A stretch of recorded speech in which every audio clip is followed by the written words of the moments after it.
மீட்டியர்ல இந்த கலருக்கு என்ன ராசியோ என்னமோ தெரியாது. இந்த கலர் வாங்குற எல்லாருக்குமே வந்து பாத்தீங்கன்னா ப்ரீவியஸா ஒரு பிபிஎஃப்ல ஏதாவது ஒரு கோளாறு நடந்துருது. ஸோ ப்ரீவியஸா நம்மளோட சேனல்ல வந்து இதே கலருக்கு வந்து ஒரு கஸ்டமர் வந்து வெளியில போயிட்டு ஒரு லோக்கல் லேமினேஷன் வந்து ஒட்டிட்டு அதுக்கப்புறமேல அகைன் நம்ம கிட்ட வந்திருப்பாங்க. ஸோ இந்த வண்டியிலுமே வந்து பாத்தீங்க அப்படின்னா இதுலயுமே ஒரு இஷ்யூ ஆயிருக்கு. ஸோ நீங்க உங்களோட பைக்குக்கு பிபிஎஃப் போட்ட போற ஐடியால இருந்தீங்க அப்படின்னா அது நாட் ஓன்லி மீட்டியர், எந்த ஒரு பைக்கா இருந்துச்சுனாலுமே வந்து இந்த வீடியோ வந்து ஸ்கிப் பண்ணாம பாருங்க. இது ஒரு கைண்ட் ஆஃப் அவேர்னஸ் வீடியோனே வந்து சொல்லலாம். ஸோ இந்த வீடியோவில் வந்து பார்த்தீங்க அப்படின்னா இந்த பைக்கோட ஓனர் அவரோட அந்த எக்ஸ்பீரியன்ஸுமே நம்மளோட ஷேர் பண்ண போகிறாரு. நான் இவர்கிட்ட வந்து ரிக்வஸ்ட் பண்ணி கேட்டது எதுக்காக அப்படின்னா, நிறைய பேர் வந்து இதில் இருக்கக்கூடிய அண்டர்ஸ்டாண்டிங்லாம் தெரியாமல் நிறைய இடங்களில் போய் ஏமாந்துடுறாங்க. அண்ட் ஒரு சில வந்து இன்சிடெண்ட்லாம் ஆகிட்டு வர்றாங்க, அவங்களோட வண்டியும் டேமேஜ் ஆகுது. ஸோ அதெல்லாம் வந்து இதுக்கப்புறமேல ஆகக்கூடாது அப்படின்றது எங்களால் ஒரு முடிஞ்ச ஒரு அவேர்னஸ் வீடியோவாக தான் இது இருக்க போகுது. ஸோ இது வரைக்கும் நீங்கள் நம்மளோட சேனலை வந்து சப்ஸ்கிரைப் பண்ணலன்னா சப்ஸ்கிரைப் பண்ணிக்கோங்க, கூடவே பெல் பட்டனையும் கிளிக் பண்ணிக்கோங்க. ஸோ ஆரம்பிக்கலாமா? ஸோ பொதுவாக பைக் வாங்குற எல்லாருமே வந்து பார்த்தீங்கன்னா ஸ்க்ராச்சஸ்லேருந்து ப்ரொடெக்ட் பண்ணணுன்றதுக்காக இப்போ பிபிஎஃப் பண்ணுறது வழக்கமான ஒரு விஷயமா இருக்குது. ஸோ பைக்கில் வந்து பார்த்தீங்க அப்படின்னா நிறைய இடங்களில் பிபிஎஃப் லேமினேஷன் எல்லாமே பண்ணுறாங்க. அண்ட் பிபிஎஃப்ஏ வந்து பார்த்தீங்க அப்படின்னா ஒரு சில இடங்களில் வந்து பார்த்தீங்க அப்படின்னா ஃபுல் வண்டிக்கு கவர் பண்ணாமல் மேலே மட்டும்தான் ஒட்டுவாங்க. அந்த சைடில் ஒட்ட தெரியாதனால சைடில் ஒட்ட முடியாது அந்த மாதிரிலாம் வந்து சொல்லுவாங்க.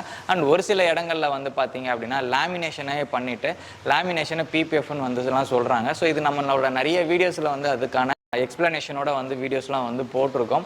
இந்த வண்டியில் என்ன மாதிரி இன்சிடென்ட் ஆச்சு அப்படின்னு பார்த்தீங்க அப்படின்னா, இவரோட வண்டியில் டாப் அண்ட் சைடில் மட்டும்தான் வந்து பிபிஎஃப் பண்ணியிருக்காங்க. ஸோ இந்த வண்டியில் என்ன நடந்துச்சு அப்படின்றத நம்ம இந்த த்ரூ அவுட் இந்த வீடியோவில் வந்து பார்க்க போகிறோம். அண்ட் இது மாதிரி வந்து உங்கள் வண்டியிலுமே ஆகாமல் இருக்கணுன்றதுக்காக கண்டிப்பாக வந்து இந்த த்ரூ அவுட் வீடியோ வந்து ஸ்கிப் பண்ணாமல் பார்த்தீங்க அப்படின்னா உங்களுக்கு இது யூஸ்ஃபுல்லாக இருக்கும் அப்படின்னு வந்து நான் இந்த இடத்துல சொல்லிக்கிறேன். ஸோ இன்றைக்கி வந்து பார்த்தீங்க அப்படின்னா இந்த பைக்கோட ஓனர் மிஸ்டர் ஸ்ரீராம் வந்து நம்மளுக்கு கூட இருக்காரு. ஸோ அவரோட இந்த எக்ஸ்பீரியன்ஸ் வந்து உங்களுக்காக ஷேர் பண்ண சொல்லி நான் ரிக்வஸ்ட் பண்ணி கேட்டேன். ஸோ சார் உங்களை பற்றி சொல்லுங்கள், அண்டு என்ன ஆச்சு அப்படின்றதையும் சொன்னீங்கன்னா நம்மளோட சப்ஸ்கிரைபர் ஆடியன்ஸுக்கு வந்து யூஸ்ஃபுல்லாக. Super Nova top end edition வண்டியை பொறுத்த வரைக்கும் ஒன்றும் ப்ராப்ளம் இல்லை. எனக்கு ஷோரூம்லேயும் நல்ல ஒரு ரெஸ்பான்ஸ் தான் இருந்தது. பட் என்ன இந்த பிபிஎஃப்ன்ற விஷயத்தில் எனக்கு அவேர்னஸ் பெரிய இருந்ததுனால நான் எனக்கு அங்கே ஷோரூம்லேயே கொடுத்தேன். அது எனக்கு சரியாக சர்வீஸ் பண்ணலை. அதுக்கப்புறம் சரி ரெண்டாவது வாட்டி போக வேண்டாமே அப்படின்னு திருப்பி ரெண்டாவது வாட்டி அங்கே போனேன். ஸோ அந்த வாட்டி எனக்கு இன்னும் சீரியஸாக இருந்துச்சு ப்ராப்ளம்மு. சரி அதுக்கப்புறம் நான் எனக்கு ஃபஸ்ட்டே இங்கே தான் வரணும்னு ஒரு ஐடியாவில் இருந்தேன். சரி ஷோரூமில் பண்ணுறாங்களேன்னு சொல்லிட்டு நான் அங்கே போய் பார்த்தேன். சரி இதை பண்ண ஒருவேளை நம்ம தப்பு பண்ணிட்டோம் இங்கே வந்திருக்குன்னு சொல்லிட்டு நான் நேற்றுக்கு காலையில் வந்தேன். சாரை பார்த்தேன், விட்டு போக சொன்னார். அப்போ சொன்னார், எக்ஸ்பிளைன் பண்ணிட்டார் என்னென்ன பண்ணணும், என்ன ஆச்சு எனக்கு கிளியராக. ஸோ நான் விட்டுட்டு இந்த ஈவினிங் கால் பண்ணி கேட்டேன். அப்போ எனக்கு சொன்னார் இதுதான் விஷயம், இந்த மாதிரி ஆயிருக்கு, இது மாதிரி பண்ணியிருக்கோன்னு. ஸோ சொன்ன மாதிரி நீ காலையில் நான் வந்து பார்த்தா கிட்டத்தட்ட ஒரு 80% to 90% ரிசால்வ் ஆகிடுச்சு. மேபி சில டேமேஜஸ் அது எதுவும் பண்ண முடியாது. But is a very good job. So really thank you sir, thank you. So இது என்ன ஆச்சு அப்படின்றது கொஞ்சம் டீட்டெயில்டாக சொன்னீங்க அப்படின்னா நல்லா. ஆக்சுவலி எனக்கு நான் சொன்ன மாதிரி எனக்கு அது எல்லாருக்குமே என்னென்னா ஒரு முதல்ல விஷயத்தை தெரிஞ்சுக்கிட்டு நம்ம பண்ணுறோன்னா ஒன்று அப்படி பண்ணிகிட்டு இருக்க முடியாது, நம்மளுக்கு மற்ற வேலைகள்லாம் இருக்கிறதுனால. ஸோ அவங்க ஏதாவது சொல்கிறத நம்பி நம்ம ஷோரூமில் கொடுத்தோம். ஃபஸ்ட்டு ஒரு பிபிஎஃப் போட்டாங்க. அதில் வந்து நல்லா தான் பண்ணியிருந்தாங்க. எனக்கு சில இது இருந்தது, என்ன சொல்கிறது, ஈவனாக இல்லை. சரி அதை மட்டும் மாற்றி கொடுங்கன்னு சொல்லி கேட்டதுக்கு போக அது எடுக்கும் போது இந்த பெயிண்ட்லாம் அது கூட வந்துருச்சு ஃபஸ்ட் லேயர் மாதிரி. அது தெரியாமல் இருக்கிறதுக்கு மேட் ஃபினிஷ் மாதிரி போட்டிருக்காங்க. எனக்கு அதுவும் புரியல, எதுக்காண்டி அவங்க மேட் போட்டாங்கன்னு எனக்கு புரியல அந்த ரீசனு. அப்புறம் சார் தான் சொன்னார் என்னாண்டி பண்ணியிருக்காங்கன்னு. பட் அதை ரெண்டாவட்டியும் புரிஞ்சுக்கிட்டேன். சரி இதுக்கு மேலே போக வேண்டாம், நீங்கள் வந்தேன். அப்புறம் இப்போ வந்து எனக்கு பழையபடி கிட்டத்தட்ட ஆல்மோஸ்ட் எனக்கு பழைய மாதிரி பண்ணியிருக்காங்க. எனக்கு அப்புறம் ஸ்பீடோமீட்டரில் எல்லாம் கூட பண்ணியிருக்காரு. வண்டியையும் வாஷ் பண்ணி நீட்டாக பண்ணியிருக்காரு ஒர்க்கு. ஆக்சுவலாக என்ன ஆயிருந்தது அப்படின்னு பார்த்தீங்க அப்படின்னா, ஸோ ஷோரூம்ஸில் அண்ட் ஒரு சில இடங்களில் வந்து பிபிஎஃப் வந்து 2500 3000 வந்து பண்ணுறாங்க. அது கம்ப்ளீட் வெஹிக்கிளும் கிடையாது அண்ட் கம்ப்ளீட் டேங்க்கும் கிடையாது. ஸோ டேங்கோட டாப்பில் மட்டும் போடுவாங்க அண்ட் சைட் ஷீல்டில் வந்து போடுவாங்க. ஸோ இது ரிலேட்டடாக நம்ம ப்ரீவியஸாக ஒரு கஸ்டமரோட எக்ஸ்பீரியன்ஸ் கூட நம்ம வீடியோ பண்ணி போட்டிருப்போம். ஸோ இதுலேயுமே வந்து பார்த்தீங்க அப்படின்னா சாருக்கு வந்து 2500 சொன்னோன்னா சார் என்ன நினச்சிருக்காரு அப்படின்னா, கம்ப்ளீட் டேங்க் எல்லாமே சைடு எல்லாமே கம்ப்ளீட்டாக த்ரூ அவுட் வந்து வந்து நம்ம பண்ணுற மாதிரி என் டு என் வந்து ப்ரொடெக்ட் பண்ணுவாங்க அண்ட் சைட் ஷீல்டு எல்லாமே ஓரளவுக்கு மேக்ஸிமம் கவர் பண்ணுவாங்கன்னு நினச்சிருக்காங்க. அண்ட் அவருக்கு சொன்னது வந்து பார்த்தீங்க அப்படின்னா ஃபுல்லாலாம் கவர் ஆகலை, டேங்க்கில் ஒரு டாப் போர்ஷன் மட்டும் கவர் பண்ணியிருக்காங்க. ஸோ இது நிறைய பேர் ராயல் என்ஃபீல்டு ப்ரீவியஸாக வச்சிருக்கிறவங்களுக்கு தெரியும். ஸோ மேலே மட்டும் பண்ணுவாங்க, அந்த சைட் ஷீல்டு வந்து பண்ணுவாங்க. அண்ட் புதுசாக பைக் எடுக்கிறவங்களுக்கு அந்த ஐடியா இருக்காது. ஸோ அதுக்காகவுமே வேண்டி இந்த வீடியோ வந்து நான் மெயினாக பண்ணுறது தான். ஸோ இவங்க வந்து பார்த்தீங்க அப்படின்னா மேலே மட்டும் பண்ணியிருக்காங்க. ஸோ மேலே மட்டும் பண்ணும்போது பார்த்தீங்க அப்படின்னா நார்மலாக வந்து பிபிஎஃப்ல வந்து ஃபிங்கர் அப்படின்ற ஒரு இஷ்யூஸ் வரும். அது எட்ஜஸில் இந்த பெண்டிலெலாம் வந்து தூக்க ஆரம்பிக்கும். அது ப்ராப்பராக வந்து கரெக்ஷன் பண்ணால் கரெக்டாக ஆகிருக்கும். அண்ட் இவர் வண்டிக்கு பண்ணினவர் வந்து பார்த்தீங்கன்னா ஒரு புது லேபர் போல் இந்த ஃபீல்டுக்கு வந்து புதுசாக அவருக்கு இந்த ஒர்க் வந்து தெரியாது. அண்ட் அதையுமே வந்து அவர் இவர்கிட்ட சொல்லியிருக்காரு.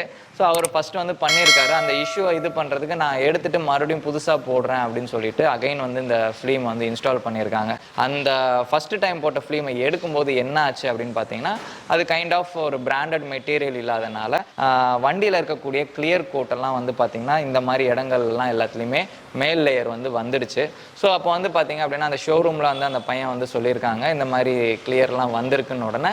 ஸோ ஷோரூமில் இருக்கிறவங்க வந்து இதை மறைக்கணுன்றதுக்காக ஸோ இது மேலே மேட் ஃபிலிமை ஒட்டிட்டா இந்த கிளியர் கோட் வந்து பீல் ஆஃப் ஆனது தெரியாதுன்றதுக்காக சாரோட வண்டியில் மேட் ஃபிலிம் போட்டிருப்பாங்க. ஸோ இந்த வீடியோவில் பார்க்கும்போது பார்த்தீங்க அப்படின்னா வண்டியோட கலருக்கும் மேட்டுக்குமே வந்து செட் ஆகாத மாதிரி இருக்கும். ஸோ போய் கேட்டிருக்காங்க, என்ன சார் என்னோட வண்டியோட கலரில் போய் இப்படி மேட்டை போட்டிருக்கீங்க அப்படின்ட்டு.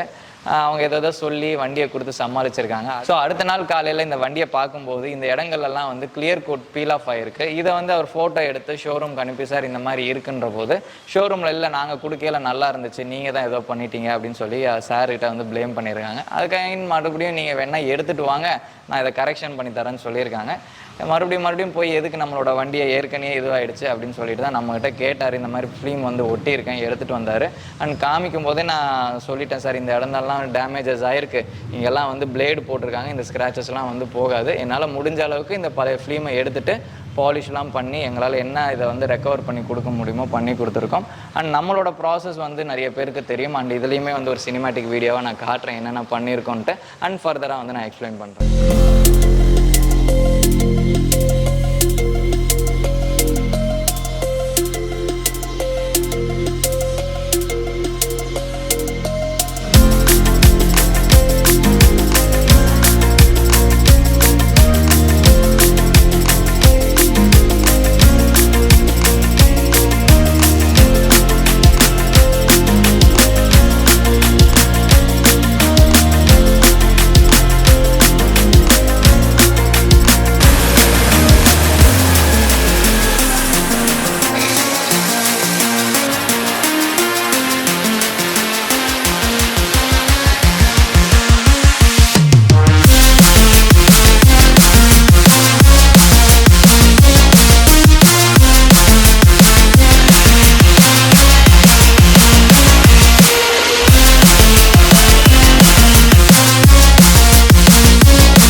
ஸோ இந்த சினிமேட்டிக் வீடியோவில் வந்து பார்த்துருப்பீங்க வண்டி எவ்வளோ அழுக்காக இருந்தது, அதை என்னென்ன ப்ராசஸ் பண்ணியிருக்கோம். ஸோ ஒரு டேங்குக்கு மட்டும் பண்ணணும்னாலும் சரி, அது கம்ப்ளீட் வண்டி பண்ணணும்னாலும் சரி, எங்களோட ப்ராசஸ் அப்படின்றது அந்த டீட்டெயில்டு க்ளீன் பண்ணி தான் பண்ணுவோம். ஸோ இந்த வண்டியுமே வந்து பார்த்தீங்க அப்படின்னா கம்ப்ளீட் செயின் க்ளீனிங்லேருந்து எல்லாமே வந்து பண்ணியிருக்கோம்.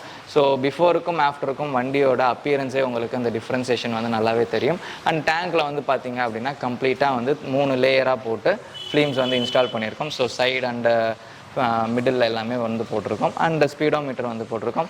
அண்ட் ப்ரீவியஸாக வந்து போட்டிருக்கக்கூடிய சைட் ஷீல்டு வந்து சார் மாற்ற வேண்டாம்னு சொல்லியிருந்தாங்க. அந்த சைட் ஷீல்டுமே வந்து பார்த்தீங்க அப்படின்னா ஒரு டேமேஜான ஃபிலிமை தான் ஒட்டியிருக்காங்க. ஸோ இந்த மாதிரிலாம் வந்து ஃபிலிமில் சம்டைம்ஸ் வந்து டேமேஜான ஃபிலிம்ஸ் வரும். அது வந்து பார்த்திங்கன்னா நாங்கள் கஸ்டமருக்கு போடுற வண்டியில் போட மாட்டோம். வேஸ்ட் ஆனாலும் அது தூக்கி போட்டு நல்லா நீட்டாக இருக்கிறதான் போடுவோம். இந்த இடத்துல வந்து பார்த்திங்க அப்படின்னா அது கூட வந்து கன்சிடர் பண்ணாமல் போட்டிருக்காங்க. லைக் ஒரு 2500 நம்ம வாங்குற காசுக்கு நம்ம கொடுக்கக்கூடிய மெட்டீரியல் அந்த குவாலிட்டி வந்து நல்லா இருக்கணும் அப்படின்றத எல்லாருமே பண்ணியிருந்தீங்கன்னா நல்லா இருந்திருக்கும் அப்படின்னு இருக்கலாம். பட் இவங்க வந்து பார்த்தீங்க அப்படின்னா ஜஸ்ட் லைக் தட் ஏதோ ஒன்று போட்டு விட்ருக்காங்க. மெட்டீரியல் அந்த வேஸ்ட்டான மெட்டீரியலை கூட இந்த சைட் ஷீல்டில் போட்டிருக்காங்க. இந்த சைட் ஷீல்டு பார்க்கும்போது உங்களுக்கே தெரியும் கோடாக இருக்குது பார்த்தீங்களா. ஸோ இது மாதிரிலாம் வந்து பார்த்தீங்கன்னா டிரான்சிட்டில் இந்த மாதிரி டேமேஜஸ்லாம் ஆகும் ஃபிலிம்ஸில். ஸோ அந்த மாதிரி ஆன ஃபிலிம்ஸை கூட இதில் வந்து அவங்க இன்ஸ்டால் பண்ணி சார்கிட்ட காசு வாங்கியிருக்காங்க. ஸோ நீங்களுமே வந்து பார்த்தீங்க அப்படின்னா எங்கேயாச்சும் PPF பண்ணணும் அப்படின்னா ஷோரூமாக சரி இல்லை வேறு ஏதாவது டீட்டெயிலிங் ஸ்டுடியோஸ்னாலும் சரி போய் அவங்ககிட்ட என்ன மாதிரி மெட்டீரியல்ஸ் யூஸ் பண்ணுறாங்க, எங்கெங்கெல்லாம் போடுவாங்க, என்ன மாதிரி அப்ளிகேஷன் பண்ணுவாங்க, என்னென்ன ப்ராசஸ் இருக்குது அப்படின்றத கேட்டு தெரிஞ்சுக்கிட்டால் வந்து நல்லாயிருக்கும் அப்படின்னு சொல்கிறேன். பிகாஸ் ஏன்னா நிறைய பேர் வந்து பார்த்திங்கன்னா ஓவர் த ஃபோனில் நிறைய ஷோரூமுக்கு ஃபோன் பண்ணி கேட்குறாங்க. பட் எல்லாருமே வந்து ஒரே பிராண்ட் PPF தான் யூஸ் பண்ணுவாங்க அப்படின்ட்டு ஒரு சில பேர் நினச்சிட்டாங்க. ரீசெண்டாக வந்து ஒருத்தர் என்கிட்ட அந்த மாதிரி தான் கேட்டார், அங்கேயும் நீங்களும் ஒரே ஃபிலிம் தானே யூஸ் பண்ணுறீங்க, எதுக்கு பைசா டிஃப்ரென்ஸ் வருதுன்ட்டு. ஸோ எல்லா டீட்டெயிலிங் ஸ்டுடியோவும் சரி எல்லா ஷோரூம்ஸும் வந்து எல்லாருமே ஒரே பிராண்ட் வந்து யூஸ் பண்ண மாட்டாங்க. ஒருத்தங்க நல்ல பிராண்ட் யூஸ் பண்ணுவாங்க, ஒருத்தங்க வந்து பேசிக் வேரியண்ட்லாம் யூஸ் பண்ணுவாங்க. ஸோ அதனால் நீங்கள் அந்த ஷோரூமில் போயிட்டு என்ன பிராண்ட் யூஸ் பண்ணுறாங்க, எங்கெங்கெல்லாம் ஒட்டுவீங்க, எவ்வளோ தூரம் கவர் ஆகும்னு கேட்டுக்கோங்க. பிகாஸ் ஏன்னா அது தெரியாமல் புதுசாக ஃபஸ்ட் வாட்டி வந்து PPF பண்ணுறவங்கலாம் இந்த மாதிரி இஷ்யூஸ் ஆகிட்டு தான் நம்மகிட்ட எடுத்துகிட்டு வராங்க. ஸோ இதை வீடியோ மூலிமா வந்து பார்த்திங்கன்னா இவருக்கு நடந்த இன்சிடெண்ட் வந்து ஒரு இதுக்கப்புறமேல் யாருக்கும் ஆகக்கூடாதுன்ற ஒரு அவேர்னஸ்க்காக தான் வந்து நம்ம வந்து போட்டிருக்கோம். ஸோ இந்த வீடியோவை பற்றின ஏதாவது கருத்துக்கள் இருந்துச்சுன்னா கமெண்ட்டில் சொல்லுங்கள். அண்ட் இது முழுக்க ஒரு அவேர்னஸ் வீடியோ தான், யாரையுமே வந்து தனிப்பட்ட முறையில் வந்து நாங்கள் இது பண்ணணுன்றதுக்காக பண்ணினது கிடையாது. ஸோ சார்கிட்ட ரிக்வஸ்ட் பண்ணி கேட்டு தான் இதுக்கப்புறமேலு உங்களை மாதிரி யாராச்சும் PPF இந்த மாதிரி ஆகக்கூடாதுன்றதுக்காக முழுக்க நம்ம வந்து ஒரு அவேர்னஸ்க்காக பண்ணது தான். மற்றபடி வந்து பார்த்திங்கன்னா வீடியோ பற்றி கருத்துக்கள் கமெண்ட்டில் வந்து சொல்லுங்கள். வீடியோ பிடிச்சினா லைக் பண்ணுங்கள். உங்கள் ஃப்ரெண்ட்ஸ் யாராச்சும் பைக் வாங்கி PPF பண்ணுற ஐடியாவில் இருந்தால் அவங்களுக்கு இந்த வீடியோ வந்து ஷேர் பண்ணுங்கள். மீண்டும் வேறொரு வீடியோவில் சந்திக்கும் வரை நான் உங்கள் Satish from the Bling Detailing Studio. நன்றி, வணக்கம்.